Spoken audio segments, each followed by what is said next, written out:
ഇവിടെ സഭയുടെ ജനസംഖ്യ തന്നെ കുറഞ്ഞു വരികയാണ്. നേരത്തെ ഉണ്ടായിരുന്ന ശതമാനത്തിൽ നിന്ന് വളരെ പിന്നോക്കം പോയിരിക്കുന്നു. യുവാക്കളും യുവതികളും കേരളം വിട്ട് മറുനാട്ടിലേക്ക് ഓടിപ്പോകുന്ന കാര്യം നിങ്ങൾ തന്നെ പറയുന്നു. മാർപ്പാപ്പ പറഞ്ഞത് ഇങ്ങനെയാണ്: Contra rebel certa responsabilitatis et evangelicae fortitudinis decretorium agent. നിങ്ങളുടെ മുൻഗാമി ചെയ്തതുപോലെ സ്വയം രാജിവെക്കുക. താങ്കൾ അത് ചെയ്യാൻ കൂട്ടാക്കുന്നില്ലെങ്കിൽ താങ്കളെ പുറത്താക്കി അതിന് പകരം മറ്റൊരാളെ മാർ ബോസ്കോ പുത്തൂറിന്റെ അപ്പസ്തോലിക് അഡ്മിനിസ്ട്രേറ്റർ സ്ഥാനം വത്തിക്കാൻ ഇതാ തിരിച്ചെടുക്കുന്നു. നവരത്ന മെത്രാന്മാരിൽ പ്രമുഖനാണ് താങ്കളെന്ന് വത്തിക്കാൻ അറിയാം. ചില വൈദികരുടെ പൗരോഹിത്യം തന്നെ നഷ്ടപ്പെടാം. ചിലർ സസ്പെൻഷനിലേക്ക് നീങ്ങാം.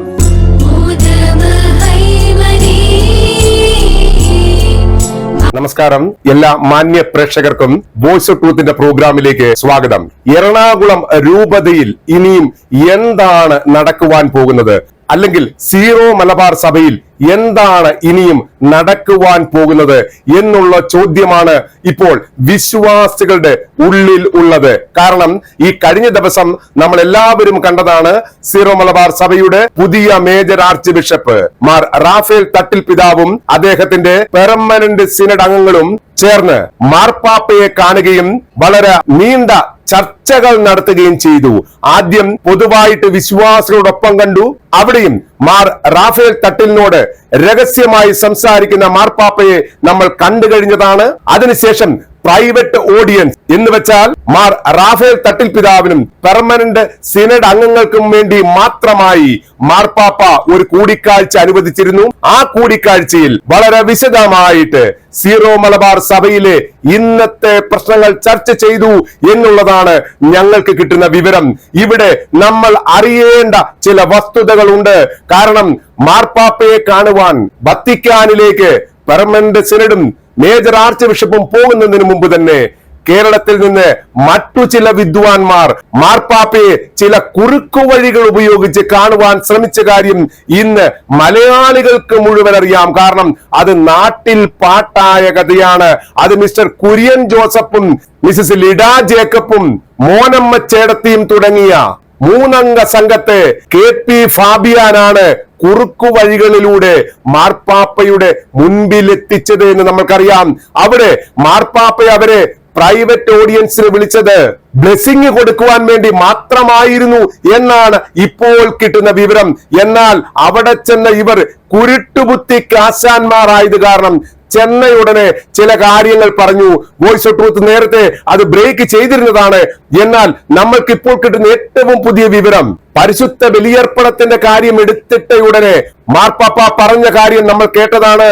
നോണോ ധീരേയം, നിർത്തു, എനിക്കിനിയും കേൾക്കണ്ട എന്ന് കേട്ട ഉടനെ പ്ലേറ്റ് മാറ്റി മിസ്റ്റർ കുര്യൻ ജോസഫ് മറ്റൊരു കാലുപിടുത്തം നടത്തി എന്നാണ് ഇപ്പോൾ നമ്മൾക്ക് കിട്ടുന്ന വിവരം.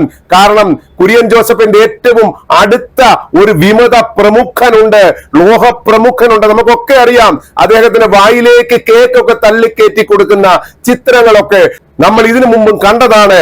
ആ വ്യക്തി ഉൾപ്പെടെയുള്ള ചിലർക്ക് ലോഹ നഷ്ടപ്പെടുവാൻ സാധ്യതയുണ്ട്, അല്ലെങ്കിൽ അവരുടെ ലോഹ പോയി എന്ന് കൃത്യമായി അറിയാവുന്ന മിസ്റ്റർ കുര്യൻ ജോസഫ് ആ ഒരു കാര്യത്തിന് വേണ്ടി മാത്രമാണ് വത്തിക്കാനിലേക്ക് പോയതെന്നാണ് ഇപ്പോൾ കിട്ടുന്ന വിവരം. കാരണം ശിക്ഷ ഉറപ്പാണെന്ന് കുര്യൻ ജോസഫിനെ പോലെ ഒരു മുൻ ന്യായാധിപനോട് ആർക്കും പറഞ്ഞു കൊടുക്കേണ്ട കാര്യമില്ല.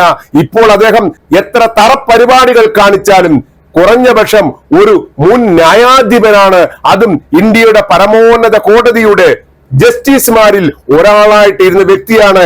അദ്ദേഹത്തിന് നിയമം പഠിപ്പിക്കേണ്ട കാര്യമില്ല. എന്തായിരിക്കാം സംഭവിക്കാൻ പോകുന്നത് എന്ന് കൃത്യമായിട്ട് അറിയാം. എങ്കിലും എറണാകുളം വിമതരോടുള്ള അമിത സ്നേഹം കാരണം, ആ സ്നേഹം എന്തുകൊണ്ടാണെന്ന് നമുക്കറിയത്തില്ല. ചിലപ്പോൾ അതിന്റെ പുറകിൽ മറ്റു ചില രഹസ്യങ്ങളും കാണാം. നമ്മളേതായാലും ആ രഹസ്യങ്ങളുടെ പുറകെ ഒന്നും പോകുന്നില്ല. ഈ അമിത സ്നേഹമാണ് വിമതരോടൊപ്പം ചേർന്നുകൊണ്ട് മാർപ്പാപ്പ പറയുന്ന കാര്യങ്ങളൊന്നും മുഴുവൻ കേൾക്കുവാൻ എനിക്ക് ബാധ്യതയില്ലെന്ന് പറയുകയും സീറോ മലങ്കര സഭയുടെ തലവനെ സമീപിച്ച് ഈ പ്രശ്നങ്ങളിലൊക്കെ ഒന്ന് ഇടപെടണമെന്ന് വളരെ കാര്യമായിട്ട് വിദൂഷക രൂപത്തിൽ അവതരിപ്പിക്കുകയൊക്കെ ചെയ്ത മിസ്റ്റർ കുര്യൻ ജോസഫിനെ നമ്മൾ കണ്ടതാണ്. അതിനിടയ്ക്ക് ഇദ്ദേഹം ഡൽഹിയിലും ഒരു പണി പയറ്റുവാൻ നോക്കി. എന്നാൽ ഇവിടെയുള്ള വിശ്വാസികളുടെ സമ്മർദ്ദം നിമിത്തം ഫരീദാബാദ് ഡൽഹി രൂപതയുടെ മെത്രാൻ മാർ കുര്യാക്കോസ് ഭരണിക്കുളകര പിതാവ് നിവൃത്തിയില്ലാതെ അദ്ദേഹത്തെ ആ പ്രോഗ്രാമിൽ പങ്കെടുക്കുവാൻ അനുവദിച്ചില്ല എന്നുള്ള കാര്യവും നിങ്ങൾക്കൊക്കെ അറിയാവുന്നതാണ്. കുര്യാക്കോസ് ഭരണിക്കുളകര പിതാവ് ഇദ്ദേഹത്തിന്റെ ഏറ്റവും അടുത്ത വ്യക്തിയാണ്, അല്ലെങ്കിൽ അടുത്ത വ്യക്തിയാണ് എന്നാണ് പറയപ്പെടുന്നത്. അതുപോലെ തന്നെ നവരത്ന മെത്രാന്മാരെന്നൊക്കെ പറയുന്ന ആ മെത്രാൻ ഗണത്തിലെ ഒരു അംഗവുമാണ് അദ്ദേഹം. എങ്കിലും വിശ്വാസികളുടെ കടുത്ത സമ്മർദ്ദവും വോയിസ് ഓഫ് ട്രൂത്ത് മാർ ഭരണിക്കുളകര പിതാവിനോട് ആ സമയത്ത് സംസാരിച്ചിരുന്നു. എന്തൊക്കെയായാലും ആ പ്രോഗ്രാമിൽ കുര്യൻ ജോസഫിനെ മാറ്റി നിർത്തി. അങ്ങനെ ഡൽഹിയിലും ഈ പറയത്തക്ക വിലയോ നിലയോ ഒന്നും അദ്ദേഹത്തിന് ഇപ്പോഴില്ല. കാരണം അദ്ദേഹം സഭാവിരുദ്ധനാണ് എന്നുള്ളതാണ്. ആ ഒരു സഭാവിരുദ്ധനാണ് മാർപ്പാപ്പയുടെ അടുത്തേക്ക് പോയെന്ന് കേട്ടപ്പോൾ വിശ്വാസികളൊന്ന് ഞെട്ടി. എന്നാൽ അവിടെ ചില വൈദികരുടെ ലോഹ ഊരിപ്പിക്കാതിരിക്കുവാൻ, അല്ലെങ്കിൽ വൈദികരുടെ ലോഹ നഷ്ടപ്പെടുത്താതിരിക്കുവാൻ കാല് പിടിക്കാനാണ് മിസ്റ്റർ കുര്യൻ ജോസഫ് പോയത് എന്നാണ് ഇപ്പോൾ നമുക്ക് കിട്ടുന്ന വിവരം. ഇവിടെ കുർബാന പ്രശ്നം നടക്കത്തില്ല എന്ന് മിസ്റ്റർ കുര്യൻ ജോസഫിനെ പോലുള്ളവർക്ക് നേരത്തെ അറിയാമായിരുന്നു. എന്നിട്ടും അദ്ദേഹം ഉരുണ്ട് കളിച്ചു. എന്നാ പിന്നെ അത് നടന്നില്ലേലും കുഴപ്പമില്ല, എന്റെ സുഹൃത്തുക്കളുടെ ലോഹ പോയി കഴിഞ്ഞാൽ അവർക്ക് തൂമ്പ എടുത്ത് കിളയ്ക്കുവാനുള്ള ആരോഗ്യശേഷി ഇല്ലെന്ന് മിസ്റ്റർ കുര്യൻ ജോസഫിനും അറിയാം. അദ്ദേഹം ഒന്ന് കാലിൽ വീണ് അപേക്ഷിക്കാനാണ് പോയത്.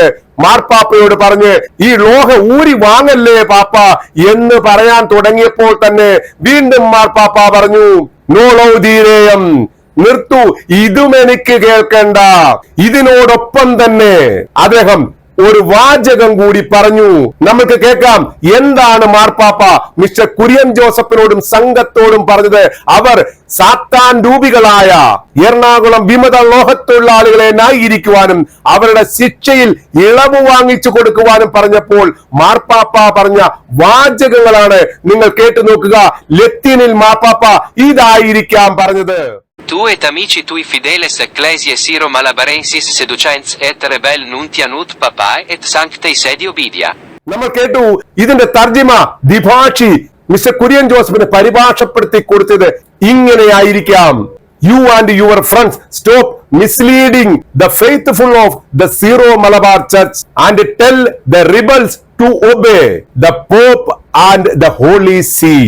ഈ തർജിമ കേട്ടപ്പോൾ തന്നെ കുര്യൻ ജോസഫിന് മനസ്സിലായി ഇനി ഒരു കളികളും നടക്കുകയില്ല. മലയാളത്തിൽ പരിഭാഷപ്പെടുത്തി കഴിഞ്ഞാൽ നിർത്തു, നിങ്ങൾ ഇതിനെപ്പറ്റി കൂടുതൽ സംസാരിക്കേണ്ട. നിങ്ങളും നിങ്ങളുടെ സുഹൃത്തുക്കളും സീറോ മലബാർ സഭയിലെ വിശ്വാസികളെ തെറ്റിദ്ധരിപ്പിക്കുന്ന പണി നിർത്തൂ.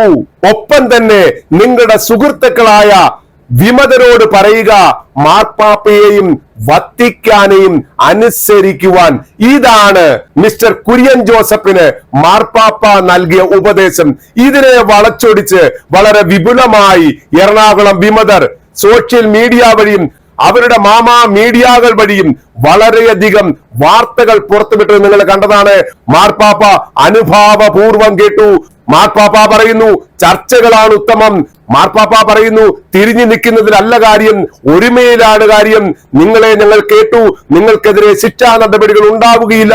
അങ്ങനെ വളരെ നീണ്ട വെളിപ്പീരുകൾ കേരളത്തിൽ സോഷ്യൽ മീഡിയയിലും മുഖ്യധാരാ മീഡിയകൾ വഴിയും ഇവർ നടത്തി കഴിഞ്ഞു. നിങ്ങൾക്ക് നിങ്ങളുടെ സ്ക്രീനിൽ കാണാം പല പത്രങ്ങളിലും അച്ചടിച്ചു വന്ന വാർത്തകൾ.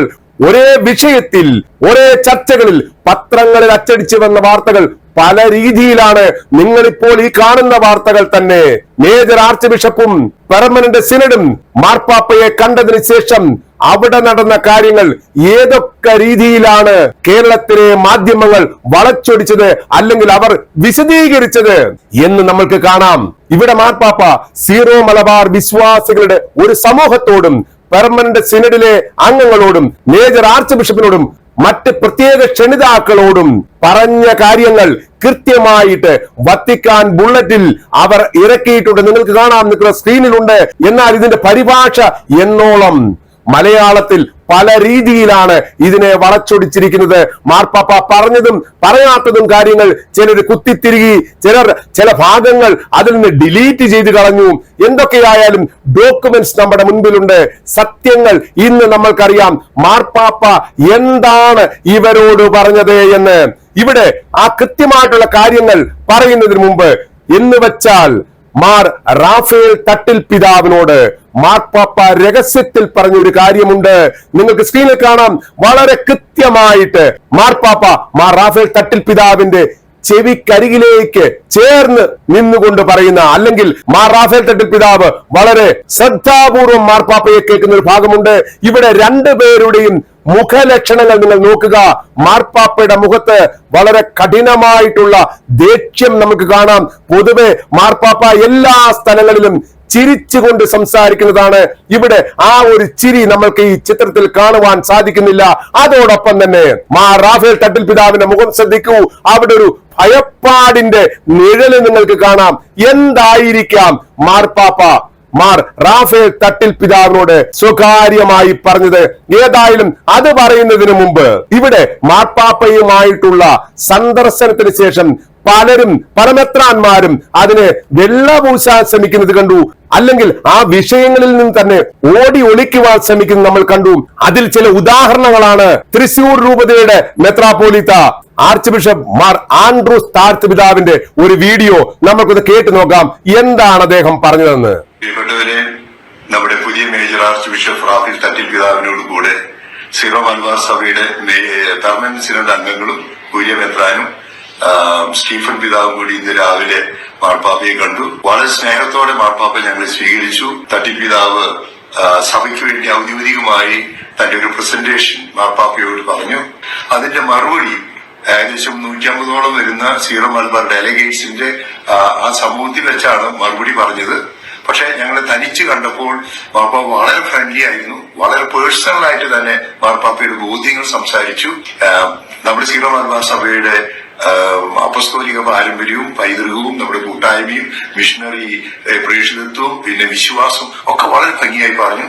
രണ്ടാമതൊരു കാര്യം നമ്മൾ റിക്വസ്റ്റ് ചെയ്തു മാർപ്പാപ്പയോട്, നമ്മുടെ ഗൾഫ് മേഖലയിലെ, യൂറോപ്പിലെ, അതുപോലെ തന്നെ നോർത്ത് ഇന്ത്യയിലെ ഒരു മെത്രോപൊളിറ്റൻ രണ്ട് ഒരു പ്രവിശ്യകൾ ഉണ്ടാകുന്നത്. ഇതൊക്കെ വളരെ അനുഭാവപൂർവ്വമായിട്ടാണ് പറഞ്ഞത്. മാർപ്പാപ്പ പറഞ്ഞു, ശരി, ഗൾഫില് ആവശ്യമാണ്, ഞാനത് ഓറിയന്റൽ കോൺഗ്രിഗേഷൻ അറിയിക്കാം. പിന്നെ യൂറോപ്പിന്റെ കാര്യവും നോർത്ത് ഇന്ത്യയിൽ പ്രവിശ്യകൾ ഉണ്ടാകേണ്ട കാര്യം പറഞ്ഞപ്പോൾ മാർപ്പാപ്പ അത് എല്ലാത്തിനും വളരെ പോസിറ്റീവാണ്. പിന്നെ മാർപ്പാപ്പ നമ്മുടെ സഭയുടെ ഇപ്പോഴത്തെ പ്രശ്നങ്ങൾ, ആരാധനാ പ്രശ്നങ്ങളൊക്കെ എനിക്ക് മനസ്സിലായത് എല്ലാ കാര്യങ്ങളും ഡീറ്റെയിൽസ് മാർപ്പാപ്പയ്ക്ക് അറിയാവുന്നതാണ്. മാർപ്പാപ്പയ്ക്ക് ആരോട് പറയേണ്ട കാര്യം, മാർപ്പാപ്പ ഇതെല്ലാം പഠിച്ചു തന്നെയാണ് ഇതേക്കുറിച്ച് മറ്റുള്ളവരോട് പറയുന്നതെന്നുള്ള ഒരു ബോധ്യമാണ് മാർപ്പാപ്പ വളരെ ഫ്രീ ആയിട്ട് പറഞ്ഞപ്പോൾ. അതുകൊണ്ട് മാർപ്പാപ്പ പറഞ്ഞു, സഭയിൽ കൂട്ടായ്മ ഉണ്ടാവണം. സഭയാവുന്നത് കൂട്ടായ്മയാണ്, കമ്മ്യൂണിയനാണ്. ഈ കമ്മ്യൂണിയന്റെ ഒരു ഭാഗമാണ് അനുസരണം. അപ്പൊ ഈ കമ്മ്യൂണിയനിൽ അനുസരിക്കുന്നില്ലെങ്കിൽ കൂട്ടായ്മയിൽ നിന്ന് പുറത്തു പോകലാണ്.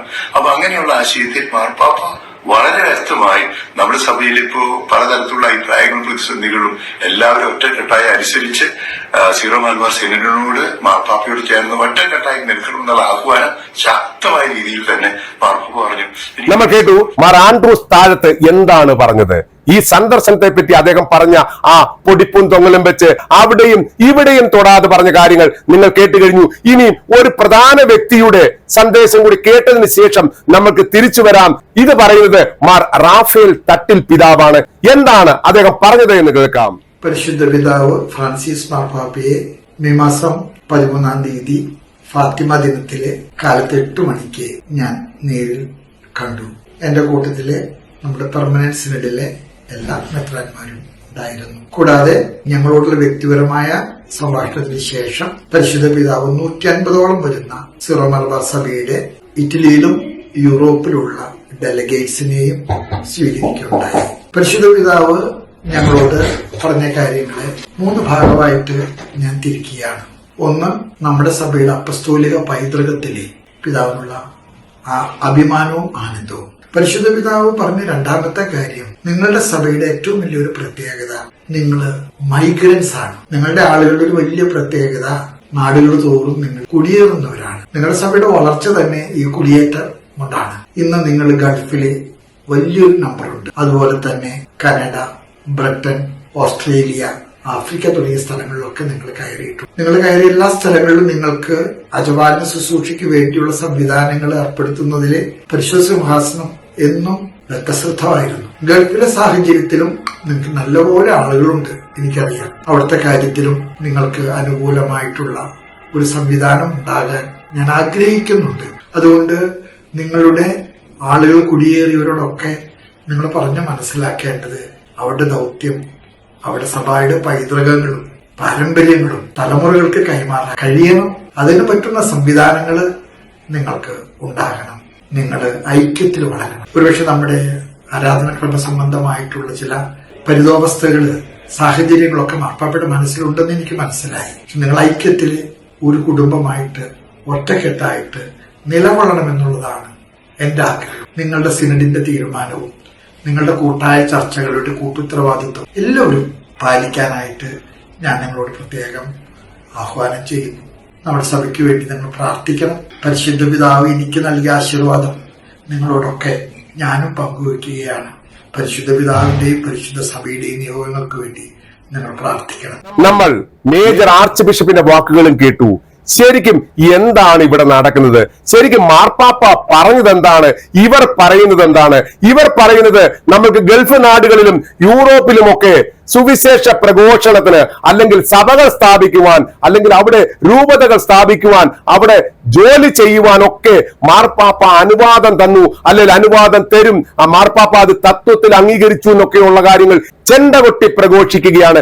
ഇവർ ശരിക്കും എന്തിനാണ് അങ്ങോട്ട് പോയത് എന്നുള്ള കാര്യം ഇവരാരും വാ തുറന്നൊരു കമാന്നൊരു അക്ഷരം മിണ്ടുന്നില്ല.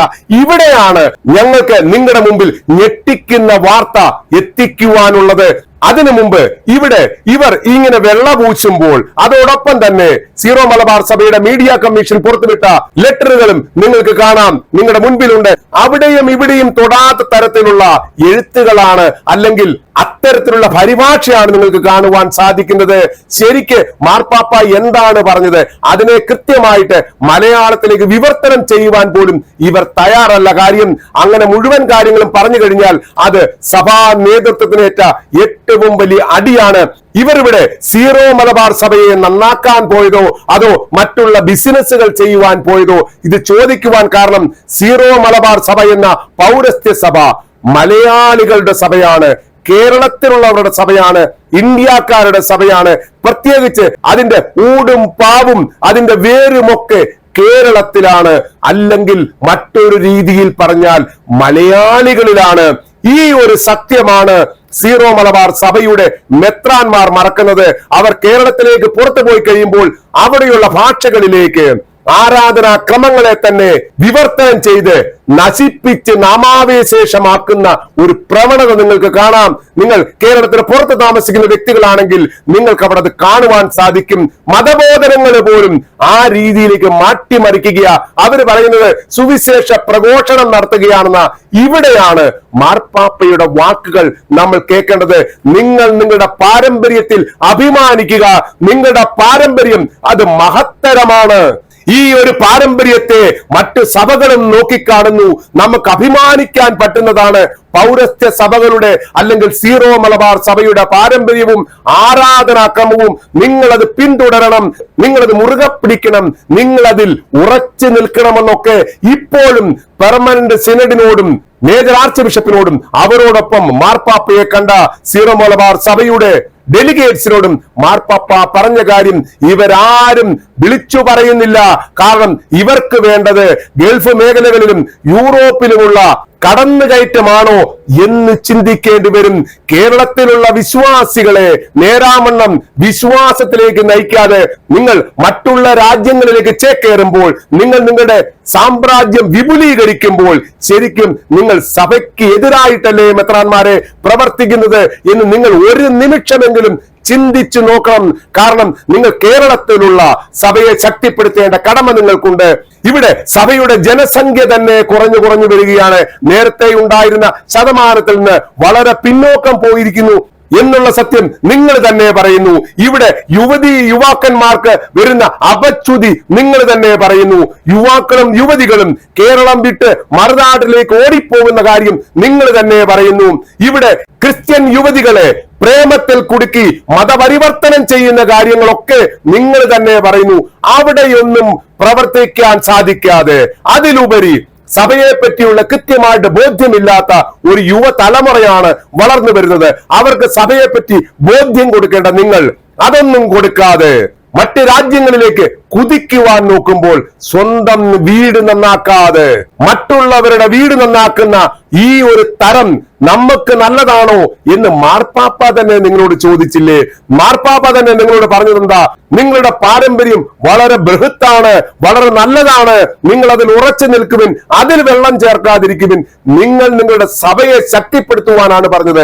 ഈ സഭയെ ശക്തിപ്പെടുത്താതെ ഇതിനെ വലിച്ചു നീട്ടാൻ ശ്രമിക്കുമ്പോൾ നിങ്ങൾക്കുള്ള മറുപടി മാർപ്പാപ്പയോടൊപ്പം തന്നെ മുൻ സഭാ തലവൻ കർദിനാൾ മാർ ജോർജ് ആലഞ്ചേരിയും നൽകുന്നുണ്ട്. നിങ്ങൾക്ക് സ്ക്രീനിൽ കാണാം അദ്ദേഹത്തിന്റെ ഒരു വക്തവ്യം.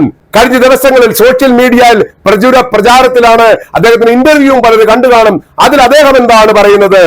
മാർ ജോർജ് ആലഞ്ചേരി ഈ സന്ദേശം നൽകിയത് മാന്നാനംകുന്നിൽ CMI സഭയുടെ 193 സ്ഥാപന ദിന ആഘോഷ വേളകളിൽ പരിശുദ്ധ ബലിയർപ്പണം അർപ്പിച്ചുകൊണ്ട് അദ്ദേഹം നൽകിയ സന്ദേശത്തിലാണ് ഇങ്ങനെ ഒരു കാര്യം പറഞ്ഞത്. ഇവിടെ കർദിനാൾ മാർ ജോർജ് ആലഞ്ചേരി പറയുന്നത് മാതൃഭവനം വിട്ട് മറ്റു ഭവനങ്ങൾ സ്ഥാപിക്കുവാൻ പോകരുതെന്നാണ് അദ്ദേഹം പറയുന്നത്. ഇതിന് നമ്മുടെ കർത്താവ് ഈശോ മിശിഹായെ മാതൃകയാക്കണമെന്ന് പോലും അദ്ദേഹം ഇവിടെ ഊന്നി പറയുന്നു. കർത്താവ് ആദ്യം ശക്തിപ്പെടുത്തിയത് ഇസ്രായേലിലുള്ള ജനങ്ങളെയാണ്. അവിടെ ശക്തീകരണത്തിന് ശേഷമാണ് ശിഷ്യന്മാരോട് പറഞ്ഞത് നിങ്ങൾ ലോകമെമ്പാടും പോകുവാൻ. ഇവിടെയാണ് നമ്മൾ ശരിക്കും ഈ സന്ദേശത്തിന്റെ ശക്തി മനസ്സിലാക്കേണ്ടത്. ആദ്യം നിങ്ങളുടെ വീട് ശക്തീകരിക്കുവിൻ, ആദ്യം നിങ്ങളുടെ സഭ ശക്തീകരിക്കുവിൻ.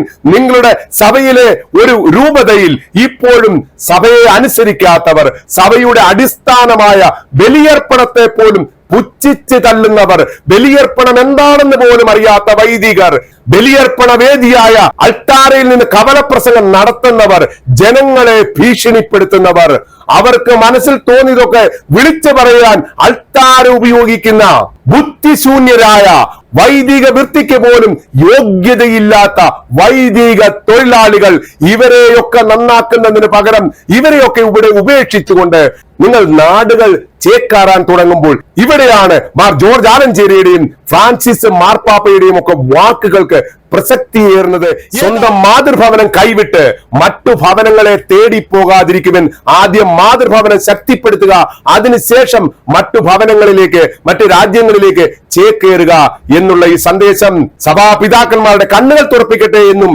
ഞങ്ങൾ ആശംസിക്കുന്നു. ഏതായാലും നമ്മൾ ഇവിടെ ചർച്ച ചെയ്യുന്ന വിഷയം മാർപ്പാപ്പ മാർ റാഫേൽ തട്ടിൽ പിതാവിനോട് എന്താണ് പറഞ്ഞത് എന്നുള്ളതാണ്. ഇവിടെ ഒരു ദ്വിഭാഷിയുടെ ആവശ്യമില്ല. കാര്യം മാർ റാഫേൽ തട്ടിൽ പിതാവിന് ലത്തീൻ കൃത്യമായിട്ട് അറിയാം. അദ്ദേഹം അതേ ഭാഷയിൽ തന്നെയാണ് മാർപ്പാപ്പയോട് സംസാരിക്കുന്നത്. അപ്പോൾ മാർപ്പാപ്പ നേരിട്ട് എന്തായിരിക്കാം മാർ റാഫേൽ തട്ടിൽ പിതാവിനോട് പറഞ്ഞത്? നമുക്കൊന്ന് കേട്ടു നോക്കാം. Contra rebel certa responsabilitatis et evangelicae fortitudinis decretorium aget. Quod si non potest exemplum decessoris tui sequere et eiurare. Quod si fiat terminatio necessaria sit. Et reperiemus qui liberare possit. നമ്മൾ ഇവിടെ കേട്ടു, ഇത് ലത്തീനാണ്. കാര്യം ഇവിടെ ഒരു ദ്വിഭാഷ ഇല്ലാത്തത് കാരണം അങ്ങനെ ഒരു വാക്ക് നമുക്ക് ഇവിടെ കേൾക്കാൻ ബുദ്ധിമുട്ടുണ്ട്. എങ്കിലും ഇതിന്റെ ഇംഗ്ലീഷ് പരിഭാഷ ഏകദേശം ഇങ്ങനെ ആയിരിക്കാം: Take decisive action against the rebels with unwavering responsibility and evangelical courage. If unable, follow your predecessors' example and resign. Failing that, termination may be necessary and we will find someone who can deliver. നിങ്ങൾ കൃത്യമായിട്ട് കേട്ടു. ഈ സന്ദേശമാണ് മാർപ്പാപ്പ വ്യക്തമായിട്ട് സ്വകാര്യമായിട്ട് Mar Raphael തട്ടിൽ പിതാവിന്റെ കർണങ്ങളിലേക്ക് എത്തിച്ചത് എന്നുള്ളത് ഇപ്പോൾ നമ്മൾക്കറിയാം. ഇത് കേട്ടത് കൊണ്ടാണ് മാർ റാഫേൽ തട്ടിൽ പിതാവിന്റെ മുഖത്ത് രക്തമയം ഒലിച്ചുപോയി. അദ്ദേഹം ഒന്ന് ഭയപ്പെട്ടു. കാരണം ഇത് ചിലപ്പോൾ വേൾഡ് റെക്കോർഡ്, ഗിന്നസ് റെക്കോർഡിലേക്ക് എത്താം. ഏറ്റവും കുറഞ്ഞ സമയത്തേക്ക് സീറോ മലബാർ സഭയെ ഭരിച്ച മേജർ ആർച്ച് ബിഷപ്പ്, അതിലുപരി കർദിനാൾ പദവി ലഭിക്കാത്ത മേജർ ആർച്ച് ബിഷപ്പ് ഈ ഒരു പേരുദോഷത്തോടുകൂടി സഭ വിട്ടിറങ്ങേണ്ടി വരും എന്നൊരു ഭയം അദ്ദേഹത്തിന്റെ മുഖത്ത് നെല്ലിക്കാം. കാരണം മാർപ്പാപ്പ പറഞ്ഞത് ഇങ്ങനെയാണ്: പൂർണ്ണ ഉത്തരവാദിത്വത്തോടുകൂടിയും സുവിശേഷ ധീരതയോടും കൂടി വിമതർക്കെതിരെ, സഭാവിരുദ്ധർക്കെതിരെ നിർണായക നടപടികൾ എടുക്കുക. അത് സാധ്യമല്ലെങ്കിൽ നിങ്ങളുടെ മുൻഗാമി ചെയ്തതുപോലെ സ്വയം രാജിവെക്കുക. താങ്കൾ അത് ചെയ്യാൻ കൂട്ടാക്കുന്നില്ലെങ്കിൽ താങ്കളെ പുറത്താക്കി അതിനു പകരം അത് ചെയ്യുന്ന മറ്റൊരാളെ ഞങ്ങൾക്ക് കണ്ടുപിടിക്കേണ്ടി വരും. ഇതാണ് മാർപ്പാപ്പ നൽകിയ സന്ദേശം. ഈ സന്ദേശത്തിൽ എല്ലാം ഉണ്ട്. നിങ്ങളെ പുറത്താക്കുമെന്ന് പറയുമ്പോൾ തന്നെ എന്താണ് സംഭവിക്കുവാൻ പോകുന്നത് നമുക്കറിയാം. ഒരു സഭയുടെ തലവനോടാണ് ഇത് പറഞ്ഞത്. ഇത് പറഞ്ഞതിന് പകരമായിട്ടാണ് ഇപ്പോൾ പല മെത്രാന്മാരും സഭാവിരുദ്ധരും സഭാ അനുകൂലികളും പറയുന്നത് ഇതൊരു സൂയി റൂയിസ് ചർച്ചാണ്, ഇതൊരു സ്വതന്ത്ര സഭയാണ്, ഇവിടെ സിനഡിനാണ് പ്രാമുഖ്യം, സിനഡിനാണ് അധികാരം, അതുകൊണ്ട് ഞാൻ നടപടിയൊന്നും എടുക്കത്തില്ല, വത്തിക്കാൻ നടപടിയൊന്നും എടുക്കത്തില്ല, നിങ്ങളാണ് നടപടി എടുക്കേണ്ടത് എന്നൊക്കെ വളരെ വേഗത്തിൽ വിളിച്ചുകൂവുന്ന വിമതരെ പോലും നമ്മൾ കണ്ടു കഴിഞ്ഞു. പ്രത്യേകിച്ച് വൈലിക്കോടനൊക്കെ വിളിച്ചു പറയുന്നത് ഇതാ സിനഡാണ് എടുക്കേണ്ടത്.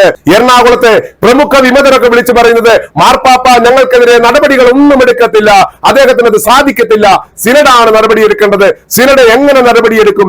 ഞങ്ങളെ കൂടെ കേട്ടുകൊണ്ട് ഒരുമിച്ച് പോകുവാനല്ലേ മാർപ്പാപ്പ പറഞ്ഞത്? ഇതൊക്കെ ശുദ്ധ തട്ടിപ്പാണ് വിശ്വാസികളെ.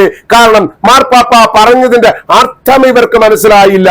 പൊതുവായിട്ട് പറഞ്ഞപ്പോൾ എല്ലാവരെയും ഒന്നിച്ചു കൊണ്ടുപോകുവാൻ പറഞ്ഞ മാർപ്പാപ്പ, അനുസരണയില്ലാത്തവരെ മാറ്റി നിർത്തുവാൻ പറഞ്ഞ മാർപ്പാപ്പ, വത്തിക്കാനോ മാർപ്പാപ്പയോ നേരിട്ടൊരു നടപടി ഇപ്പോൾ തൽക്കാലം എടുക്കുന്നില്ലെന്ന് പറഞ്ഞ മാർപ്പാപ്പ, സഭയുടെ തലവനോടും പെർമനന്റ് സിനഡിനോടും പറഞ്ഞതും അവരെ ഓർമ്മിപ്പിച്ചതും അവരുടെ കർത്തവ്യമാണ്. കാനോൻ നിയമപ്രകാരം സഭയുടെ ചട്ടങ്ങൾ അനുസരിച്ച് ഒരു സ്വതന്ത്ര സഭയായ പൗരസ്ത്യ സഭയായ സീറോ മലബാർ സഭയിലെ കാര്യങ്ങൾ തീരുമാനിക്കേണ്ടതും ശിക്ഷാ നടപടികൾ എടുക്കേണ്ടതുമൊക്കെ സഭയുടെ സിനഡാണ്.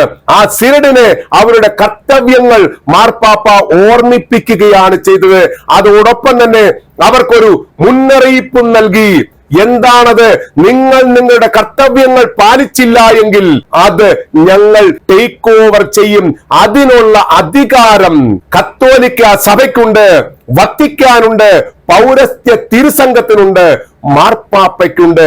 ഞങ്ങളെ കൊണ്ട് അത് ചെയ്യിക്കല്ലേ, നിങ്ങൾ നിങ്ങളുടെ കർത്തവ്യം നിറവേറ്റൂ എന്നാണ് ഇവിടെ permanent സിനഡിനോടും major arch ബിഷപ്പുമാർ Raphael Thattil പിതാവിനോടും മാർപ്പാപ്പ പറഞ്ഞത്. അല്ലാതെ ഞങ്ങൾ നടപടിയൊന്നും എടുക്കത്തില്ല, നിങ്ങൾ ആർത്തുല്ലസിച്ചു കൊള്ളുക, നിങ്ങളൊക്കെ രക്ഷപ്പെട്ടു, നിങ്ങൾക്ക് എന്ത് വേണമെങ്കിലും കാണിക്കാം. സാത്താൻ കുർബാന ചൊല്ലിയവരെയും സഭയ്ക്കെതിരെ മുറവിളി കൂട്ടിയവരെയും അൾത്താരയിൽ നിന്ന് കവലപ്രസംഗം നടത്തിയവരെയും സഭാപിതാക്കന്മാരെ ചീത്ത വിളിച്ചവരെയും അവരുടെ കോലം കത്തിച്ചവരെയും മാർപ്പാപ്പയുടെ പൊന്തിഫിക്കൽ ഡെലിഗേറ്റിനെ കുപ്പികൊണ്ടെറിഞ്ഞവരെയും അദ്ദേഹത്തെ ഭീഷണിപ്പെടുത്തിയവരെയൊന്നും ഞങ്ങളൊന്നും ചെയ്യത്തില്ല, നിങ്ങളുടെ സിനഡ് ചെയ്താൽ ചെയ്തോട്ടെ എന്നല്ല പറഞ്ഞത്. ഇവിടെ വത്തിക്കാന്റെ 3 പ്ലാനുകളിൽ, ഇത് വോയിസ് ഓഫ് ട്രൂത്ത് നേരത്തെയും പറഞ്ഞു, വത്തിക്കാന് 3 പ്ലാനുകളുണ്ട്, എ ബി സി. ആദ്യം ഞങ്ങൾ ഇത് പറഞ്ഞപ്പോൾ വളരെയധികം ആളുകൾ ഇതിനെ വിമർശിച്ചു. അങ്ങനെ വത്തിക്കാൻ എന്താ പ്ലാൻ നടത്തുന്ന ഏജൻസിയാണോ? ഇവർക്ക് ഈ 3 പ്ലാൻ എന്തിനാ, ഒരു പ്ലാൻ പോരെ എന്നൊക്കെ പല ആളുകളും ഈ വീഡിയോയുടെ താഴെ വന്നിട്ട് കമന്റുകൾ എഴുതുകയുണ്ടായി. എന്നാൽ ഇപ്പോൾ പല യൂട്യൂബേഴ്സും പല സോഷ്യൽ മീഡിയയിലും ഈ പ്ലാനുകളെ പറ്റി ചർച്ചകൾ നടക്കുന്നുണ്ട്. ഇങ്ങനെ 3 പ്ലാൻ വത്തിക്കാന്റെ കയ്യിലുണ്ട് എന്നുള്ളത് വോയിസ് ഓഫ് ട്രൂത്ത് ആണ് ആദ്യമായി ജനങ്ങളിലേക്ക് എത്തിച്ചത്. അത് കൃത്യമായിട്ടുള്ള സന്ദേശമായിരുന്നു. ഈ 3 പ്ലാനുകളിൽ ആദ്യത്തെ പ്ലാനാണ് ഇപ്പോൾ സിനഡിനോട് ചെയ്യാൻ പറഞ്ഞിരിക്കുന്നത്. സിനഡ് അവിടെ പരാജയപ്പെടുകയാണെങ്കിൽ, അല്ലെങ്കിൽ ഭാഗികമായിട്ടെങ്കിലും പരാജയപ്പെടുകയാണെങ്കിൽ വത്തിക്കാൻ രണ്ടാമത്തെ പ്ലാനും, ആ പ്ലാനിലും ഇവർ പരാജയപ്പെട്ടു കഴിഞ്ഞാൽ വത്തിക്കാന്റെ 3ാമത്തെ പ്ലാൻ, അവസാനത്തെ പ്ലാൻ അവരെടുക്കും. അതെടുക്കാതിരിക്കുവാനാണ് അവർ ശ്രമിക്കുന്നത്. അതിനുള്ള സൂചനയാണ് മേജർ ആർച്ച് ബിഷപ്പിന്റെ അരികിൽ മാർപ്പാപ്പ കൃത്യമായിട്ട് പറഞ്ഞത്. അത് കേട്ടപ്പോഴാണ് മേജർ ആർച്ച് ബിഷപ്പ് ഒന്ന് ഞെട്ടിയത്, ഒന്ന് ഭയപ്പെട്ടത്. കർദിനാൾ സ്ഥാനം പോലും അലങ്കരിക്കുവാൻ അവസരം കിട്ടാതെ ഞാൻ പടിയിറങ്ങേണ്ടി വരുമോ എന്നുള്ളത്.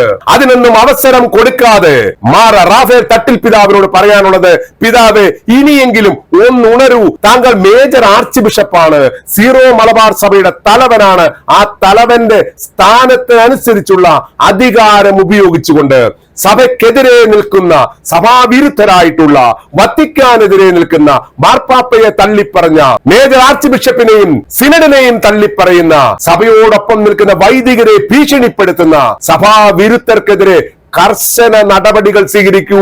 മാർപ്പാപ്പ പറഞ്ഞതുപോലെ തന്നെ ജൂൺ ആദ്യ വാരത്തോടുകൂടി കൃത്യമായിട്ടുള്ള നടപടികൾ സ്വീകരിച്ച് സഭയെ രക്ഷിക്കൂ, സഭയുടെ മാനം കാക്കൂ, താങ്കളുടെ തന്നെ മാനം കാക്കൂ എന്നാണ് മേജർ ആർച്ച് ബിഷപ്പിനോട് ഞങ്ങൾക്ക് അപേക്ഷിക്കുവാനുള്ളത്, ഞങ്ങൾക്ക് പറയുവാനുള്ളത്. പെർമനന്റ് സിനഡിനും ഇതേ ഉത്തരവാദിത്തമുണ്ട് എന്നുള്ളത് പെർമനന്റ് സിനഡിലെ എല്ലാ മെത്രാന്മാരും ഓർക്കണം. ഇവിടെ വത്തിക്കാൻ എത്ര സീരിയസ് ആയിട്ടാണ് ഈ കാര്യങ്ങൾ കാണുന്നത് എന്നുള്ളതിന് ഇതിൽ പരം മറ്റൊരു ഉദാഹരണം വേണ്ടിവരില്ല. കാരണം നമുക്കറിയാം, മാർപ്പാപ്പയുടെ അപ്പസ്തോലിക് അഡ്മിനിസ്ട്രേറ്ററായ എറണാകുളം രൂപത ഇപ്പോൾ ഭരിക്കുന്ന മാർ ബോസ്കോ പുത്തൂരും റൂമിൽ നേരത്തെ എത്തിയിരുന്നു. എന്നാൽ അദ്ദേഹത്തിന് പ്രൈവറ്റ് ഓഡിയൻസോ അല്ലെങ്കിൽ പെർമനന്റ് സിനഡിനോടൊപ്പമോ അല്ലെങ്കിൽ സീറോ മലബാർ സഭയിലെ വിശ്വാസികളും മറ്റു മെത്രാന്മാരെയും കാണുമ്പോൾ പോലും മാർ ബോസ്കോ പുത്തൂരിനെ അവിടെ എങ്ങും നമ്മൾ കണ്ടിട്ടില്ല എന്നുള്ളത് നമ്മൾ ഓർക്കണം. മാർപ്പാപ്പ അദ്ദേഹത്തെ കാണുവാൻ ആഗ്രഹിച്ചില്ല. മാർ ബോസ്കോ പുത്തൂരിനോട് മാർപ്പാപ്പയ്ക്ക് അത്രയും അരിശവും വെറുപ്പും അവഗണനയുമാണെന്നൊക്കെ നമ്മൾക്ക് പറയേണ്ടി വരും. കാരണം അദ്ദേഹത്തെ കാണാൻ പോലും മാർപ്പാപ്പ വിസമ്മതിച്ചു. ഇവിടെ നമ്മൾ ശ്രദ്ധിക്കേണ്ട കാര്യം, മാർപ്പാപ്പയുടെ അപ്പസ്തോലിക് അഡ്മിനിസ്ട്രേറ്റർ എന്ന സ്ഥാനം സിനഡ് ശുപാർശ ചെയ്തത് വഴി കിട്ടിയ വ്യക്തിയാണ് മാർ ബോസ്കോ പുത്തൂർ. എന്നാൽ ആ സ്ഥാനത്തിരുന്നു കൊണ്ട് ഒരു ദിവസം പോലും, ഒരു നല്ല കാര്യം പോലും, മാർപ്പാപ്പയുടെ കൽപ്പനകൾ പോലും നടപ്പിൽ വരുത്തുവാൻ കഴിയാത്ത ഒരു മെത്രാൻ സ്വയം രാജിവെച്ച് പോകേണ്ടതാണ്. ഇത്രയും നാണംകേടുകൾ ഉണ്ടായിട്ടും ഇതുവരെയും മാർ ബോസ്കോ പുത്തൂർ രാജിവെച്ചതായിട്ട് നമ്മൾക്കറിയത്തില്ല. അദ്ദേഹത്തിന്റെ സ്ഥാനം നഷ്ടപ്പെടുവാൻ സാധ്യതയുണ്ട്. ഞങ്ങൾ അത് ഇവിടെ ബ്രേക്ക് ചെയ്യുവാൻ ആഗ്രഹിക്കുകയാണ്.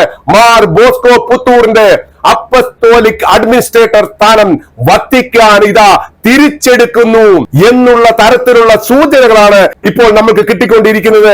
കാരണം അദ്ദേഹത്തെ കാണുവാൻ പോലും മാർപ്പാപ്പ കൂട്ടാക്കുന്നില്ല. അപ്പോൾ പിന്നെ നമ്മൾ എന്താണ് ചിന്തിക്കേണ്ടത്? നമുക്കറിയാം, ഇതിനുശേഷം പെർമനന്റ് സിനഡും മേജർ ആർച്ച് ബിഷപ്പും മാർ സിറിൽ വാസിലും ഉൾപ്പെടുന്ന സംഘം പൗരസ്ത്യ തിരുസംഘത്തെ കണ്ട് ചർച്ച നടത്തിയത് നമ്മൾ കണ്ടു കഴിഞ്ഞതാണ്. നിങ്ങളുടെ മുൻപിൽ അതിനുള്ള ചിത്രങ്ങളുണ്ട്. ഇവിടെ ഈ ചിത്രത്തിൽ മാർ ബോസ്കോ പുത്തൂരിനെ നമുക്ക് കാണാം. പൗരസ്ത്യ തിരുസംഘം അദ്ദേഹത്തെ വിളിച്ച് കാര്യങ്ങൾ തിരക്കിയിരിക്കുന്നു. എന്തുകൊണ്ടാണ് മിസ്റ്റർ പുത്തൂർ താങ്കൾ നടപടിയെടുക്കാതിരുന്നത്? എന്തുകൊണ്ടാണ് മിസ്റ്റർ പുത്തൂർ താങ്കൾ മാർപ്പാപ്പയെ അനുസരിക്കാതിരുന്നത്? എന്താണ് താങ്കൾ വിമതർക്കൊപ്പം ചേർന്നിരിക്കുന്നത്? നവരത്ന മെത്രാന്മാരിൽ പ്രമുഖനാണ് താങ്കളെന്ന് വത്തിക്കാൻ അറിയാം, പൗരസ്ത്യ തിരുസംഘത്തിന് അറിയാം. ആയതുകൊണ്ട് തന്നെ അവരുൾപ്പെടുന്ന സിനഡാണ് താങ്കളെ അപ്പസ്തോലിക് അഡ്മിനിസ്ട്രേറ്റർ ആക്കുവാൻ ശുപാർശ ചെയ്തത് എന്നും മാർപ്പാപ്പയ്ക്കും വത്തിക്കാനും അറിയാം. എന്നിട്ടും താങ്കൾ എന്തുകൊണ്ട് നടപടിയെടുത്തില്ല എന്ന് തീർച്ചയായിട്ടും ബോസ്കോ പുത്തൂരിനോട് പൗരസ്ത്യ തിരുസംഘം ചോദിച്ചിരിക്കാം. എന്തായാലും കാര്യങ്ങൾ ഇവിടെയൊക്കെ വരെ എത്തിയ സ്ഥിതിക്ക് ഇനിയും സീറോ മലബാർ സഭയിൽ ശാന്തി കൈവരുവാനുള്ള വഴി തുറന്നിരിക്കുന്നു എന്ന് വേണം കരുതുവാൻ. ഇനിയിപ്പോൾ നടപടി വൈകിക്കുവാൻ സിനഡിന്റെ കയ്യിലോ മേജർ ആർച്ച് ബിഷപ്പിന്റെ കയ്യിലോ മറ്റ് കാരണങ്ങളില്ല. അവർക്ക് നടപടി എടുത്തേ പറ്റൂ. ഇവിടെ ചില വൈദികരുടെ ലോഹകൾ നഷ്ടപ്പെടാം എന്ന് വെച്ചാൽ പൗരോഹിത്യം തന്നെ നഷ്ടപ്പെടാം. ചിലർ സസ്പെൻഷനിലേക്ക് നീങ്ങാം. എന്തൊക്കെയായാലും എറണാകുളത്തെ ലോഹ തൊഴിലാളികൾക്കെതിരെ, സഭയെ അനുസരിക്കാത്തവർക്കെതിരെ നടപടികൾ സുനിശ്ചിതമാക്കി കഴിഞ്ഞിരിക്കുന്നു. അവർക്കുള്ള അവസാനത്തെ ചാൻസ് ആണ് ഇപ്പോൾ കൊടുത്തിരിക്കുന്നത്. ജൂൺ 1-ാം തീയതി അല്ലെങ്കിൽ ജൂൺ 2-ാം തീയതി മുതൽ പരിശുദ്ധ ബലിയർപ്പണം, അതും സഭ നിഷ്കർഷിച്ച ബലിയർപ്പണം, ഏകീകൃത ബലിയർപ്പണം നടത്തുവാൻ നിങ്ങൾ തയ്യാറാണെങ്കിൽ ചിലപ്പോൾ നിങ്ങളുടെ ശിക്ഷകളിൽ ഇളവ് കിട്ടിയിരിക്കാം.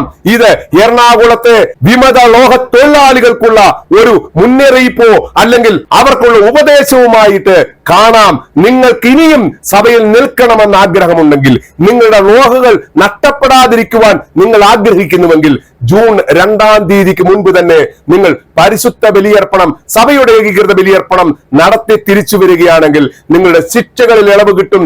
ഇല്ലെങ്കിൽ നിങ്ങൾ കടക്കൂ പുറത്തു തന്നെയാണ്. നിങ്ങളെ ഇനിയും ഈ സഭയിൽ വെച്ചുപൊറപ്പിക്കുവാൻ സഭയ്ക്കോ സഭയുടെ സിനഡിനോ സാധിക്കുകയില്ല. കാരണം വത്തിക്കാനിൽ നിന്നുള്ള അന്ത്യ ശാസനം അവർക്ക് നേരിട്ട് കിട്ടിക്കഴിഞ്ഞു. അത് പറയുവാൻ പെർമനന്റ് സിനഡും മേജർ ആർച്ച് ബിഷപ്പും തയ്യാറാകില്ല എന്നുള്ളത് സത്യമാണെങ്കിലും അതാണ് സംഭവമെന്ന് നമുക്ക് കൃത്യമായിട്ട് ഊഹിച്ചെടുക്കാം. നമുക്ക് മനസ്സിലാകും വത്തിക്കാന്റെ നടപടികള്, വത്തിക്കാൻ ഇറക്കിയ ബുള്ളറ്റിൻ, അതിനുശേഷം വത്തിക്കാൻ മീഡിയ ഇറക്കിയ ബുള്ളറ്റിനൊക്കെ നമ്മൾ കേട്ട് കഴിഞ്ഞു. ഇതാണ് സത്യം. വിശ്വാസികൾക്ക് വേണ്ടി ജീവിക്കുവാൻ മെത്രാന്മാരും വൈദികരും തയ്യാറാകുമ്പോഴാണ് ഒരു സഭ ശക്തീകരിക്കുന്നത്. നമുക്കറിയാം, റോമായിലെ മെത്രാനായ പരിശുദ്ധ മാർപ്പാപ്പ അദ്ദേഹത്തിന്റെ രൂപതയിലെ ഓരോ വൈദികരെയും വിശ്വാസികളെയും കണ്ട് അവരെ ശക്തിപ്പെടുത്തുവാൻ ശ്രമിക്കുമ്പോൾ നമ്മുടെ സഭയിലെ വൈദികർ ജനങ്ങളെ പ്രാകുവാനും ശപിക്കുവാനും ഭീഷണിപ്പെടുത്തുവാനും ശ്രമിക്കുന്ന നീചമായ പ്രവൃത്തി അല്ലെങ്കിൽ ഒരു പുരോഹിതന് യോജിക്കാത്ത പ്രവൃത്തി നിർത്തണം, അല്ലെങ്കിൽ നിർത്തിവയ്പ്പിക്കണം അവരെ കൊണ്ട്. അതിന് സിനഡ് തയ്യാറാകണം. അതിന് സിനഡ് ദിശാനിർദ്ദേശങ്ങൾ നൽകണം. അൾത്താരയിൽ നിന്ന് ഒരു വൈദികനും കവല പ്രസംഗം നടത്തുവാൻ പാടില്ല. സുവിശേഷ വായനയ്ക്കനുസരിച്ച് സുവിശേഷത്തെ വിശദീകരിക്കുവാൻ മാത്രമായിരിക്കണം പരിശുദ്ധ ബലിയർപ്പണത്തിനിടയ്ക്കുള്ള പ്രസംഗങ്ങളെന്ന് കൃത്യമായിട്ട് സഭ നിഷ്കർഷിച്ചു കഴിഞ്ഞാൽ എറണാകുളത്തുള്ള വിമതർ പകുതിയും നന്നാകുമെന്നാണ് ഞങ്ങൾ വിശ്വസിക്കുന്നത്. അങ്ങനെ സഭ നന്നാകട്ടെ, സഭയ്ക്ക് നന്മ വരട്ടെ എന്ന് ആശംസിച്ചുകൊണ്ട് നന്ദി, നമസ്കാരം.